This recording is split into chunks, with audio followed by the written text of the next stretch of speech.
बिहार चुनाव में रणभेजी बज गई है। चुनावी समर सजा हुआ है। स्टार प्रचारकों की लिस्ट फाइनल हो गई। हर पार्टी ने बड़े बड़े नाम उतार दिए। साथ में चुनावी बयानबाजी भी चालू है। नेताओं ने एक दूसरे पर वार पलटवार करना शुरू कर दिया है। ऐसे में सभी की नजरें बिहार के जमीनी मुद्दों पर हैं कि कौन सा नेता कौन से मुद्दों पर बात कर रहा है और उन दिक्कतों को दूर करने के लिए क्या क्या प्रण ले रहा है, क्या क्या वादे कर रहा है। तो ये जानना आपके लिए जरूरी है कि आखिर बिहार चुनाव में मुद्दे कौन कौन से हैं और राजनीतिक पार्टियों ने किन किन मुद्दों पर अपना ध्यान केंद्रित कर रखा है। देखिए हमारी एक खास रिपोर्ट।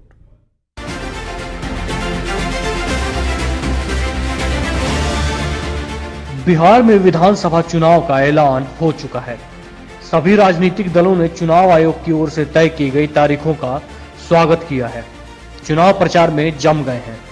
बिहार के वोटरों के मन में यही सवाल आ रहा है कि आखिर चुनावी मुद्दा क्या है। पिछले एक महीने के दौरान विभिन्न राजनीतिक दलों के नेताओं के भाषणों पर गौर करें तो उससे मुद्दे को लेकर काफी कुछ तस्वीरें साफ हो जाती हैं। आइए समझने की कोशिश करते हैं कि आगामी विधानसभा चुनाव में किन 8 मुद्दों पर सत्ता पक्ष और विपक्ष जनता का वोट हासिल करने की कोशिश करेंगी। हालिया 10-15 साल के दौरान हुए लोकसभा और विभिन्न राज्यों के विधानसभा चुनावों पर नजर डालें तो बेरोजगारी के मुद्दे को शायद ही किसी राजनीतिक दल ने तवज्जो दिया। ज्यादातर चुनावों में नेताओं के ऊपर निजी हमले, सांप्रदायिक रंग, आरक्षण, विकास आदि की बातें मुद्दे बनते रहे। लंबे समय के बाद बिहार विधानसभा चुनाव में मुख्य विपक्षी दल आरजेडी बेरोजगारी को मुद्दा बनाने की कोशिश में है। दरअसल कोरोना वायरस की वजह से लागू हुए देशव्यापी लॉकडाउन की वजह से बिहार में करीब 26 लाख युवा लौटे हैं। इन लोगों के सामने रोजी रोटी का संकट है। इसमें से ज्यादातर बेरोजगार 30 साल एज ग्रुप के हैं। इसी बात को ध्यान में रखते हुए नेता प्रतिपक्ष तेजस्वी यादव बेरोजगारी को मुद्दा बनाने की कोशिश में हैं। इसके लिए उन्होंने एक वेबसाइट भी लॉन्च की है। इस वेबसाइट पर कुछ ही घंटों में 5 लाख से ज्यादा युवा बेरोजगारों ने रजिस्ट्रेशन करा लिया। दावा किया गया है कि आरजेडी सत्ता में आई तो इन बेरोजगारों को रोजगार दिया जाएगा। इसके अलावा बेरोजगारी के खिलाफ लालटेन और दिया जलाने का अभियान भी चलाया था। और आज नामांकन के दिन हम इतना जरूर कहना चाहेंगे, पहले हमने कहा है कि पहले कैबिनेट मीटिंग में सरकार बनती है तो पहला दस्तखत जो होगा, हस्ताक्षर जो होगा, वो 10 लाख नौजवानों को रोजगार देने का होगा, जो कि स्थायी होगा, सरकारी होगा। दूसरी बात मैं ये कहना चाहता हूं कि बड़े लंबे अरसे से समान काम समान वेतन की जो मांग नियोजित शिक्षकों की रही है, उनको मैं वादा करता हूं कि सरकार बनने के दिन, आज मेरा नामांकन है, हम घोषणा करते हैं, 2 दिन बाद हमारा ब्लूप्रिंट भी सामने आएगा साझा। सभी कांग्रेस और माले के सीपीआई सीपीएम के साथी भी साथ रहेंगे।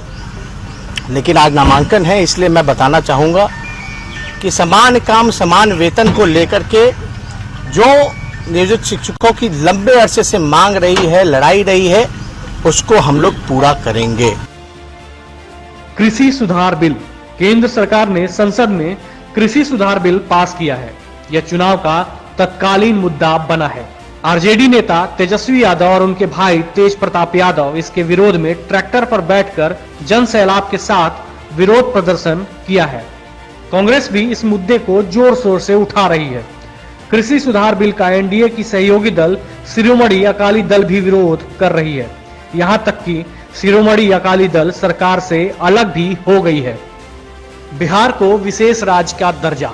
पिछले 2 चुनावों में मुख्यमंत्री नीतीश कुमार बिहार को विशेष राज्य का दर्जा दिलाने की मांग करते देखे गए थे, लेकिन बीजेपी के साथ दोबारा गठबंधन होने के बाद उन्होंने इस मुद्दे को भुला दिया। अब आरजेडी इस मुद्दे को थाम चुकी है। आरजेडी के नेता तेजस्वी यादव और तेज प्रताप यादव लगातार कह रहे हैं कि वह बिहार को विशेष राज्य का दर्जा दिलाने की लड़ाई को जारी रखेंगे। विशेष राज्य के दर्जा दिलाने के मुद्दे को लेकर नीतीश कुमार दिल्ली और पटना में रैलियां की, हस्ताक्षर अभियान चलाया था, लेकिन अब वह इसे भूल चुके हैं। कोरोना और बाढ़ राहत। कोरोना काल और बाढ़ के दौरान केंद्र सरकार के सहयोग से बिहार सरकार ने ग्रामीण इलाकों में मुफ्त अनाज बांटे हैं।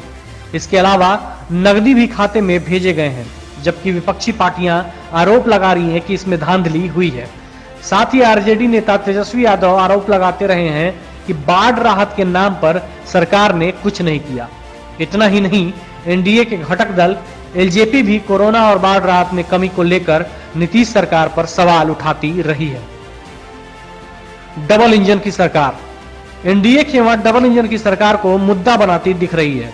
एनडीए के सारे बड़े नेता अपने भाषणों में डबल इंजन की बात करते हैं। चुनाव की घोषणा से ठीक पहले पीएम मोदी ने बिहार को कई हजार करोड़ रुपए की योजनाएं दी थी। एनडीए के नेता विकास और सुशासन के मुद्दे को जोर शोर से उठा रहे हैं। तेजस्वी बनाम नीतीश, बिहार विधानसभा चुनाव में मुख्यमंत्री का चेहरा भी बड़ा मुद्दा साबित हो सकता है। एनडीए खेमा का चेहरा सुशासन बाबू कहे जाने वाले नीतीश कुमार हैं, वहीं विपक्ष में तेजस्वी यादव हैं। अनुभव के हिसाब से दोनों चेहरों में बड़ा अंतर है। इसके अलावा नीतीश कुमार की साफ सुथरी छवि है, वहीं तेजस्वी यादव और उनके परिवार पर भ्रष्टाचार के आरोप हैं। खुद की परिवार से अलग छवि गढ़ने के लिए तेजस्वी यादव ने चुनाव पोस्टरों से पिता, मां, बहन सभी की तस्वीरें हटा दी हैं। एनडीए खेमा इसी को मुद्दा बनाने की कोशिश कर रहा है। मैं आदरणीय मुख्यमंत्री नीतीश कुमार जी से विनम्रता से बोलना चाहूँगा कि उनकी जो भी 15 साल में उपलब्धियां रही हैं, किसी एक उपलब्धि पे जब कहीं हम उनको चुनौती देते हैं, उस उपलब्धि पे हमसे कहीं भी डिबेट करना है। जो भी 15 साल में उनकी उपलब्धि रही है, हम इसके लिए तैयार हैं। और हमको लगता है कि एक नई परंपरा भी शुरू करनी चाहिए, क्योंकि बिहार जो है लोकतंत्र की जननी रही है। वैशाली का गौरवशाली इतिहास बिहार का रहा है। तो मुख्यमंत्री जी से हम कहना चाहते हैं कि क्यों ना चीफ मिनिस्टर कैंडिडेट को लेकर के जो डिबेट होने चाहिए, वो भी शुरुआत होनी चाहिए। और हम इसके लिए विनम्रता से मुख्यमंत्री जी से आग्रह करेंगे कि हमारी चुनौती को जो है वो स्वीकार करें और किसी एक विषय को, जो भी उनकी उपलब्धि रही है, उस पर डिबेट करें। जब आप कर रहे हैं एसपी जी, तो काफी लोग आप जुड़ रहे हैं, क्या फीडबैक मिल रहा है, लोग क्या कह रहे हैं? नहीं, लोगों में तो भारी गुस्सा है सरकार के प्रति, और हम लोग बड़े कंफर्टेबली मेजॉरिटी के साथ सरकार बनाने जा रहे हैं। लोगों में उत्साह है और बड़ी संख्या में लोग जो है सभाओं में, आम सभाओं में लोग आ रहे हैं। लेकिन दूसरी तरफ अगर बात की जाए तो लोगों में बहुत गुस्सा नीतीश कुमार जी को लेकर। एंटी इनकमेंसी, नीतीश कुमार करीब 15 साल से राज्य की सत्ता पर कायम है। इस वजह से जेडीयू लालू फैमिली के 15 साल बनाम नीतीश के 15 साल की तुलना कर रही है। यह जंग पोस्टरों में साफ तौर से दिख रहा है। लेकिन राजनीति के जानकार मानते हैं कि 15 साल तक एक ही नेता के हाथ में सत्ता होने से जनता का एक बड़ा तबका परिवर्तन की चाहत पालने लगता है। हालांकि उसमें यह भी देखना जरूरी होता है कि जनता के सामने विकल्प क्या है। कई बार विकल्प कमजोर हो तो एंटी इनकम्बेंसी का मुद्दा दब जाता है। एनडीए के घटक दल एलजेपी भी नीतीश कुमार को लेकर एंटी इनकम्बेंसी की बात करती रही है। हालांकि प्रधानमंत्री नरेंद्र मोदी अपने हर भाषण में जिक्र करते हैं कि बिहार में नीतीश कुमार ही गठबंधन का चेहरा है। इस बार के विधानसभा चुनाव प्रचार में नेताओं की जुबान पर सुशांत सिंह राजपूत, हरिवंश, रघुवंश प्रसाद जैसे नाम दिखेंगे। एनडीए खेमा इसे जोर शोर से उठा रहा है। अभिनेता सुशांत सिंह राजपूत की मौत की सीबीआई जांच को एनडीए खेमा अपनी उपलब्धि बता रहा है।